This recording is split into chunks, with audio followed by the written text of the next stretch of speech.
Well, today I sort of am bringing my home congregation to you. So that's always a privilege. And we also want to thank Cindy for being here, who will be leading an appreciative inquiry facilitation after the service in order to help us to focus ourselves more on growing and what we are becoming. But it's a privilege to introduce to you Joe Murphy. Joe is a gentle soul. You just have to look at his face and you can see how gentle he is. I appreciated that even before I really got to know him as a person. But without further ado, we'll look forward to listening to Joe Murphy.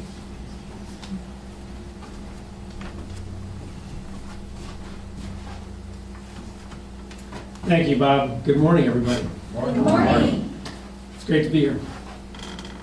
We enjoyed the drive down this morning. We're nearing the end of our fall color burst, but it's always a special time. You notice the light changes, the quality of the way we see the world is evolving. On this day in 1492, when Columbus sailed the ocean blue, he landed in the island we call the Dominican Republic, 500 some odd years ago today, which brings us fast forward to where we are now in a land of great promise and prosperity, in which we have put together who we are and where we are by using God's blessings. And I'm really thrilled that you're here to hear what I have to say. I want to do a little survey first, only by show of hands.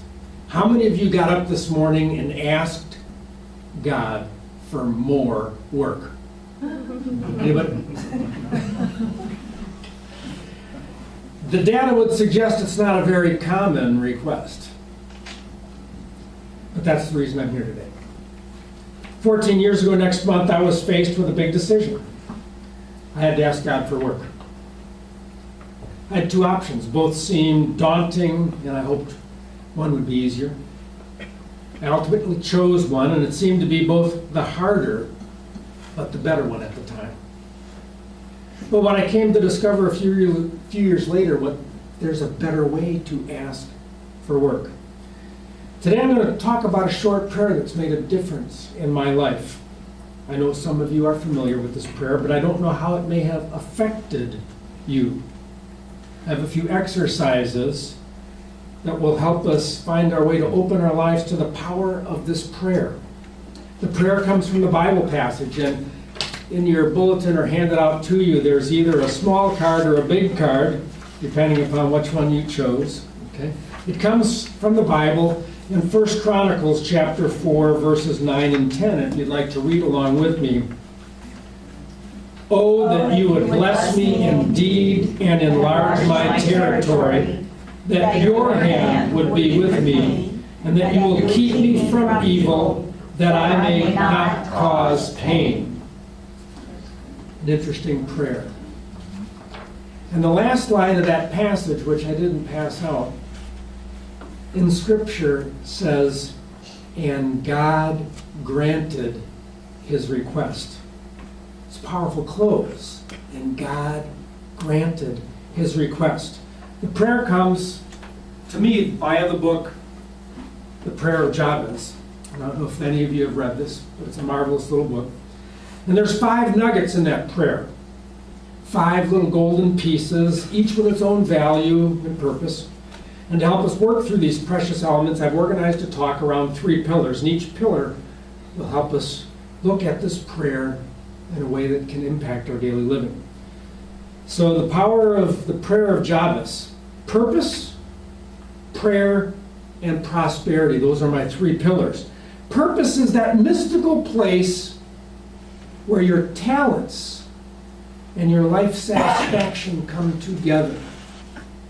What are my gifts? What makes me happy? Can they be the same? Prayers. I call prayer conversation with God. We'll talk about that. And then prosperity.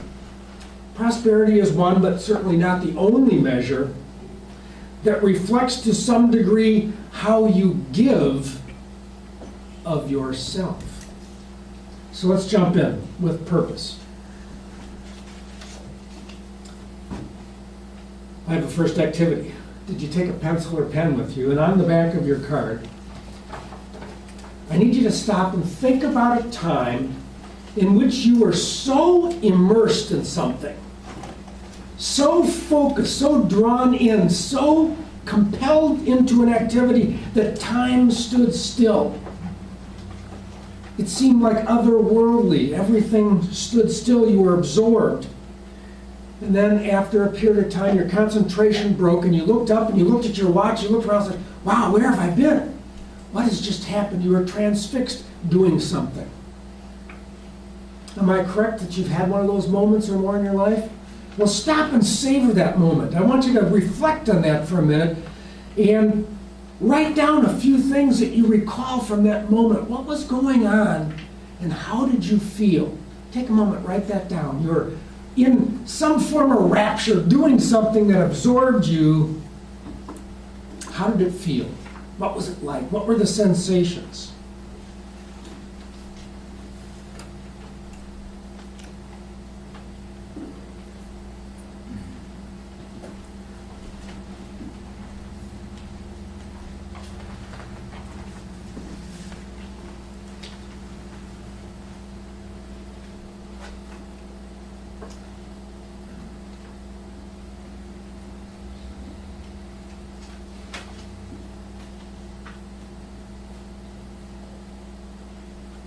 I'd like to just ask if one person would share a few of your recollections. What was it that you were experiencing and feeling in that moment?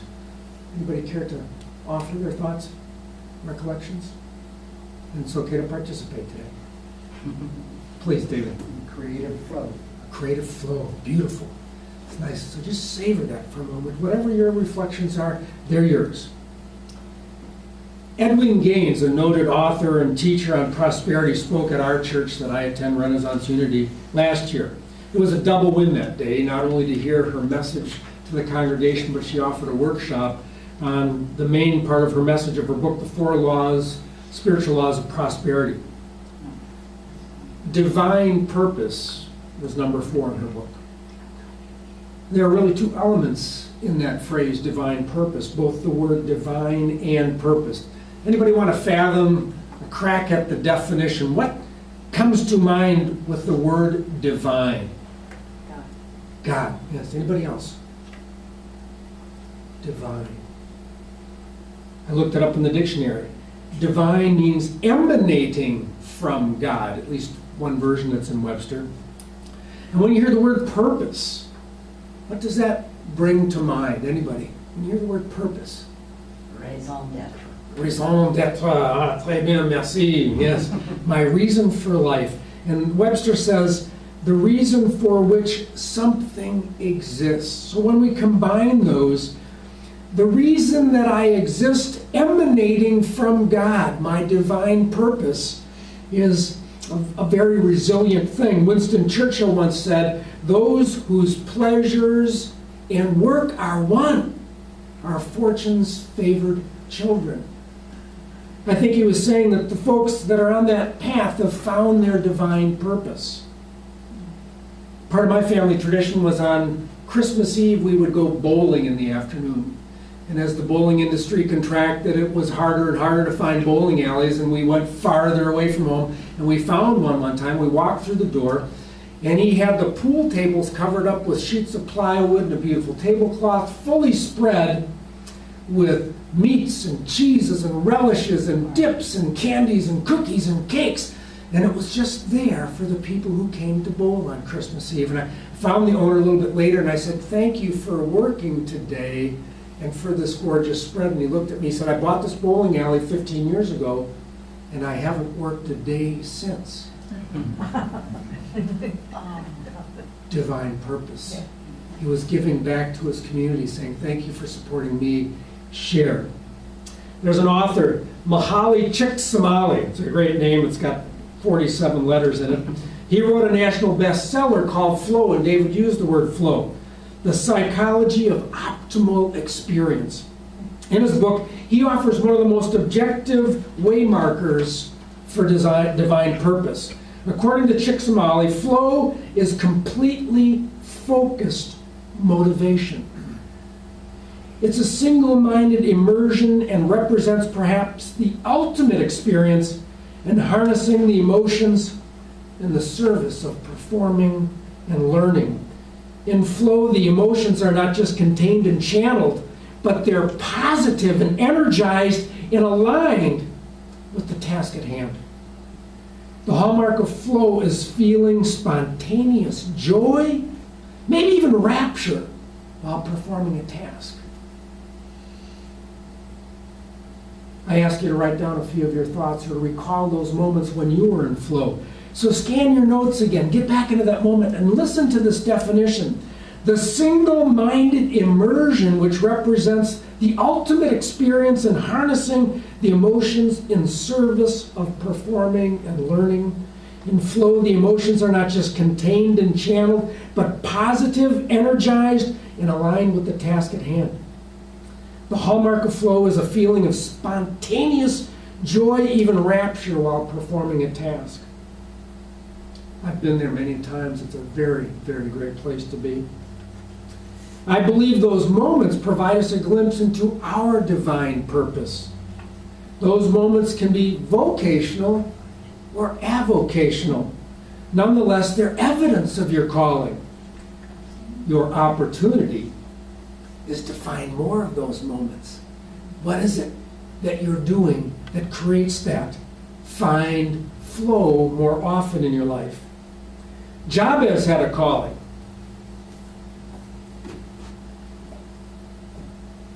He had a purpose, and his prayer made it divine purpose. Jabez asked God for more work. In the phrase, enlarge my territory. It implied he already had some territory, but he wanted more. He wanted a bigger territory. Let's move on to pillar 2, prayer. When my eldest daughter was a freshman in college, she asked me, Dad, what is a prayer? And I had to think on several levels. Why now? What's the purpose? And doesn't she know what a prayer is? But she wanted a serious definition, so I contemplated on that for a while, and my answer was this. Prayer is a conversation with God. Sometimes we read the conversation that other people created and wrote down and shared with us. And sometimes it's just our own words flowing forth. It's the essence. A blessing is a prayer, a request for more of what you want. More peace, more love, more prosperity, more serenity. We pray and send blessings that others may have more of what they want. Jabez, in his conversation with God, asked for a blessing. Bless me and expand my territory.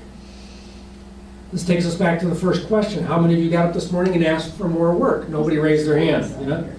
But Jabez did just that. More territory means more land, more resources, more demands, more maintenance, more prioritizing, more innovation, more expenses, more problems, more complications, more work. But Jabez looked to God and asked for a blessing and a bigger job. Napoleon Hill, in his iconic book, Think and Grow Rich, offers this definition of rich: having more of what you want. Sometimes we think of rich as only being one thing, but it's so much more than that. What do you want more of? And when you get it, you feel those riches. Jabez was on to something. And if you do it well, you get more rewards and perhaps astounding blessings. To do more is an act of giving. To do more is an act of giving. And Scripture states, as you give, you shall receive. As ye sow, so shall ye harvest. Jabez did not ask for money, for goods, for happiness, for health. He asked for a blessing and an opportunity to use his skills, his talents. More work, a bigger job, and he punctuated his request with the invitation to God, may your hand be with me. He wanted a journey made. He wanted God riding shotgun. Bless me, expand my territory, and may your hand be with me. One of the places that I get into flow is a new passion of making stained glass. And a number of years ago, I was working on a Christmas gift for all 8 of my brothers and sisters. My great-grandfather was a Unitarian minister in Moselle, Mississippi, and I had a good opportunity to go to see his church, which is now abandoned.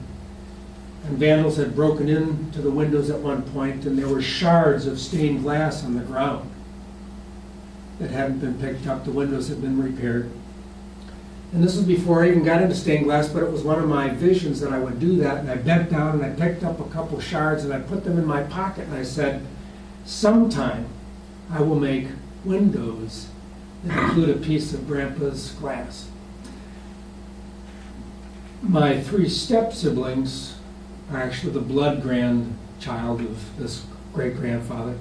And when I made them, I incorporated a little chip. And there was enough to put a 1-inch square into each of those 3 panes. And when I was just about finished, my big sister and I were talking, and I told her what I was doing. She said, oh, I picked up a piece of glass from the grounds of the church too that day. It's pretty small. If I send it to you, can you put it into my window? And I said, send it to me and I'll see what I can do.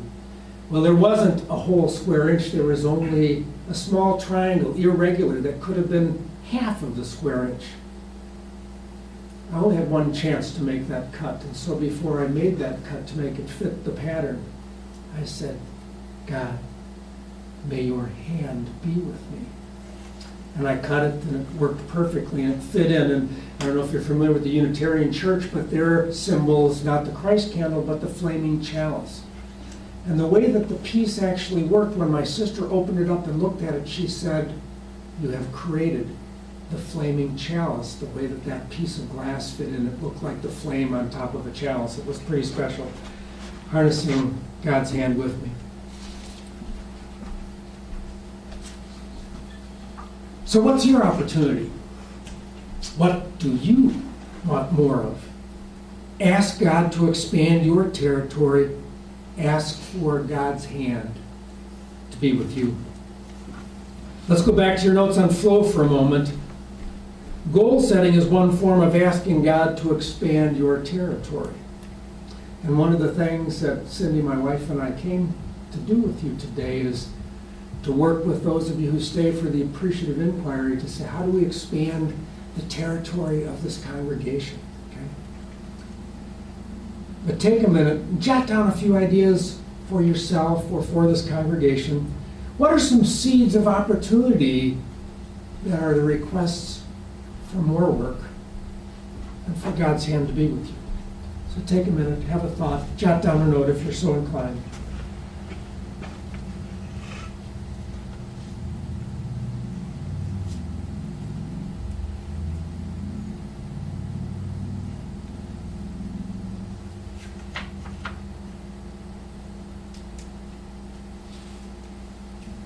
Now on to my third and final pillar, prosperity. Abundance is a mindset, a point of view that acknowledges the unlimited and limitless nature of the universe. Everything is out there. But prosperity is different. Prosperity is the openness to receive as much as you can handle. Prosperity is the willingness and the openness to receive from the unlimited abundance that's out there. Expand my territory. Prosperity is saying yes to your share of the abundance. It sounds a little bit odd, but you have to identify and go get your prosperity. It doesn't just show up. You have to ask for it, be open to it, and do things to make it come alive. Back to my story, 14 years ago, I lost my job on the day my former wife and I moved into separate homes as part of our divorce. As I took the last load in the car down the street, I received a call from one of my colleagues. I was part of a global company, and our headquarters had called and said they're closing our office. I was crushed, maybe devastated. I was overwhelmed. I hung up and cried as I drove down the road. I had a good job, it paid well. My wife and I had created a move forward financial plan based on our new family structure, based on my earnings. The phone call dashed all those plans against the rocks. Our savings were gone, we had bought 2 houses. Cash flow was going to be tight, I was paying 2 mortgages. Both my view of abundance and prosperity were instantly challenged. I was faced with 2 options, find a job or start another company. Either one had to happen quickly. I'd started a company before and oddly sold it to the company that just laid me off and eliminated my job. Starting a company is hard work. I had not interviewed for a job in 14 years, and finding a job seemed like hard work too. Due to the turmoil in my life, I did not want to do either one of them. I wanted an easy fix.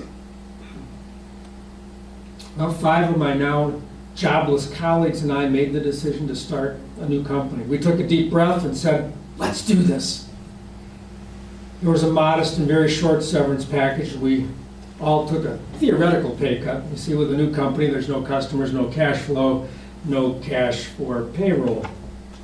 We worked from any place we'd get an internet connection, and then a friend offered a corner office that he had set up 6 call center workstations in. We wandered around, we chased projects similar to what we had been doing. We found some opportunities to innovate and slowly grew our business. It was hard work. But we began to find some clients and some prosperity. There were some lean times in the first few years, and we started to focus. Late in the 3rd year, we had put some things in place which earned us a unique opportunity to compete for a major project with Starbucks. We were in shock when they told us we made it to the final 3, and we were invited to Seattle in a competitive presentation with the other 2 finalists. It was going to be back-to-back 3 presentations in a row. We were first. They were going to make their decision at the end of that day. Winning this business would have been a game changer for our company. We were 6 with a small team of part-time subcontractors. It almost seemed out of reach. How could a company like Starbucks ever place their trust in 6 kids in Cleveland? Well, we were going to put our big boy pants on, fly to Seattle, and show them what we could do. It was right at that time that a client suggested to me that I read this little book called The Prayer of Jabez. He said it was a short but carried a powerful message. The message would resonate with me, he said. We worked like crazy getting our presentation ready. On the appointed date, flew to Seattle, and at the airport I walked into the news and snack stand to get a bottle of water and a snack for the flight, and the book was on the shelf. The Prayer of Jabez. Small indeed, I picked it up, I bought it, and I said I'll read it on the flight. Has anybody here read the book? Prayer of Jabez? A couple people. Great little book. Written by Bruce Wilkinson, the founder of an international service and mission organization called Walk Through the Bible Ministries. It's a pretty well written story about Jabez, his life, his prayer, and the author goes on to share his story and the story of others whose life has been affected by the prayer of Jabez and taken the prayer of Jabez for their own. Remember my definition? Prayer is a conversation with God, some written by others, some in our own words. Well, I tucked the book back in my briefcase and went about my prep. We had come from different cities at different times. We convened at the hotel. We stayed up until 3 a.m. Pacific, working on our presentation, practicing. This was 6 a.m. Eastern time. We had all been up for 24 hours. We were first in the morning. We had a few precious hours to sleep and get ready for showtime. I went back to my room, packed up my briefcase, and the book fell out on the bed. I picked it up and skimmed a few pages again and sat down and started to think. Bless me. Enlarge my territory. Be with me. Keep me from evil. Let me do no harm. My body was dead tired, but my mind was on fire. This was my prayer. This was my opportunity to step up and make a claim for more territory. a prayer, a conversation with God, sometimes written by others, sometimes our own word. So I picked up my pen and I wrote the prayer of Joseph. Bless us. We can stand proud of our talents, confident of our capabilities, yet without arrogance. Let us listen as much as we speak and be aware. Expand our territory. Our solutions meet their unique needs, and it's okay for us to accept this business. Avoid temptation. No disparaging remarks, no mention of brand X. And cause no pain. Compliment. Express appreciation, convey respect and honor. No sarcasm. Now Jabez, me, and God were in cahoots. I lay down and I slept deeply. In the morning, 2 hours later, I read it again and I wanted to share it with my colleagues. While I had been working with some of them for many years, I knew little about their spiritual traditions or beliefs. And one of our contractor partners was with us and I barely knew him at all. We ate a quick breakfast. We were all jittery with excitement. We piled into the car to head to Starbucks, and I pulled the prayer out of my pocket and stated I had a little something that I had wrote and wanted to share it. And then I read it out loud to everybody in the car. There was a silence. The message was sinking in, being processed. The quiet seemed to last a long time. And then the contractor said, "Joe, is that a prayer?"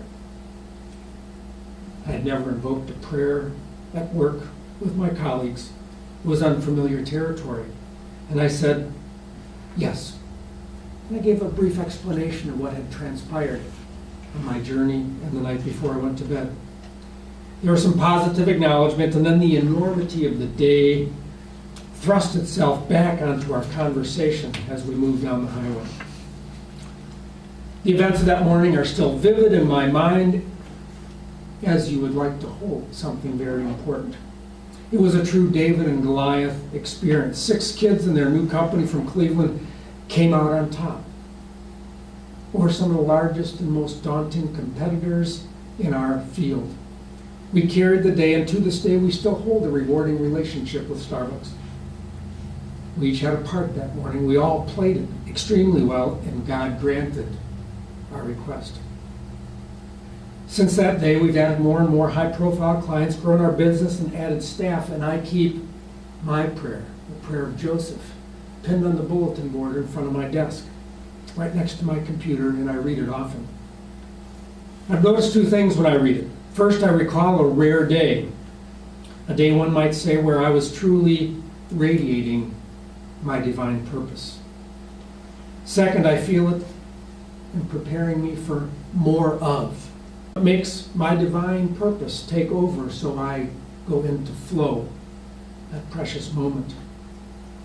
Prosperity is not having the most toys. It's not being in command of and making the most.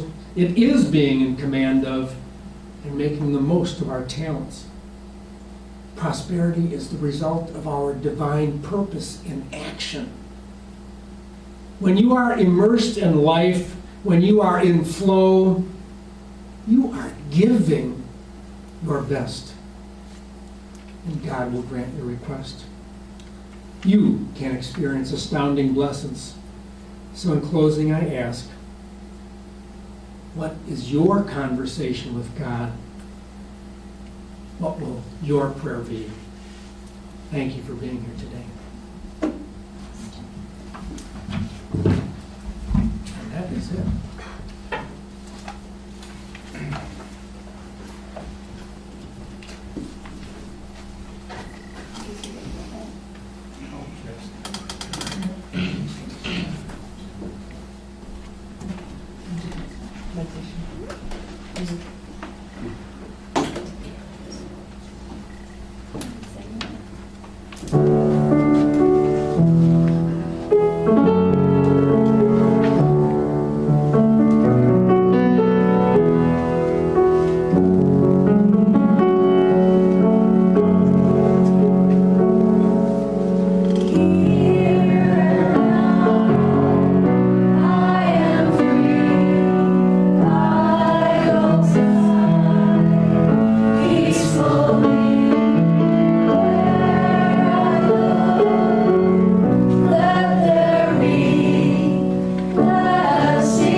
Take a deep breath.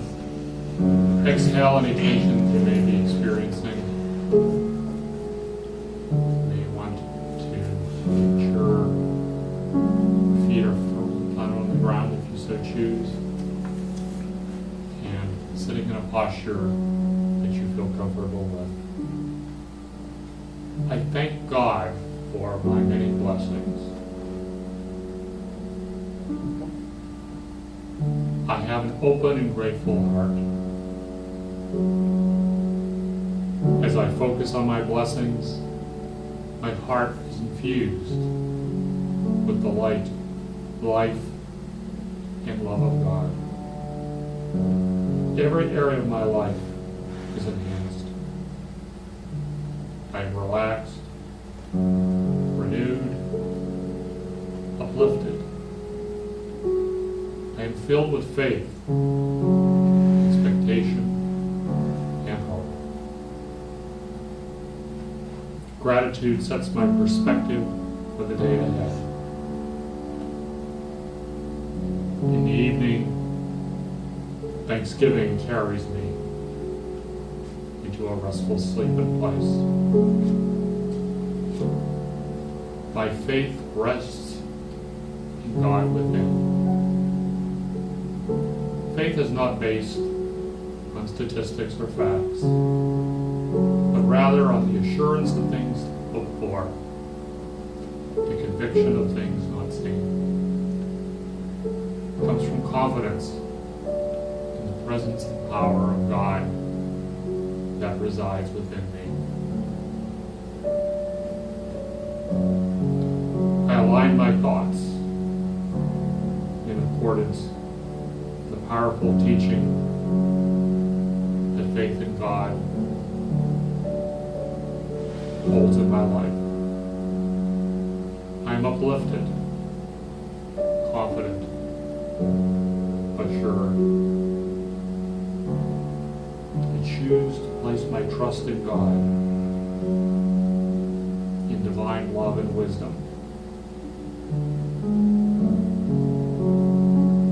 In any situation, I focus on what I know to be true and unwavering, and that is the presence of God.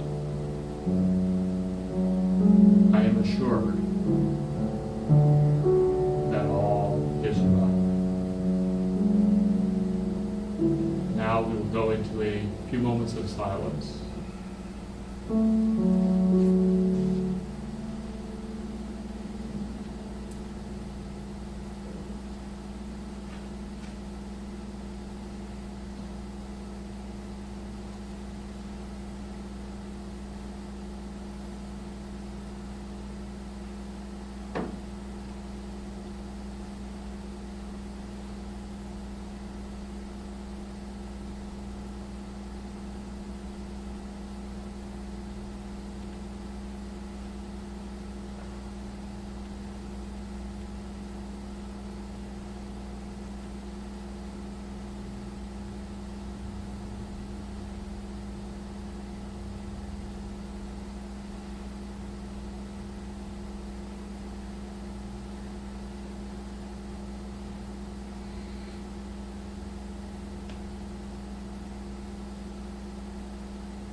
Amen.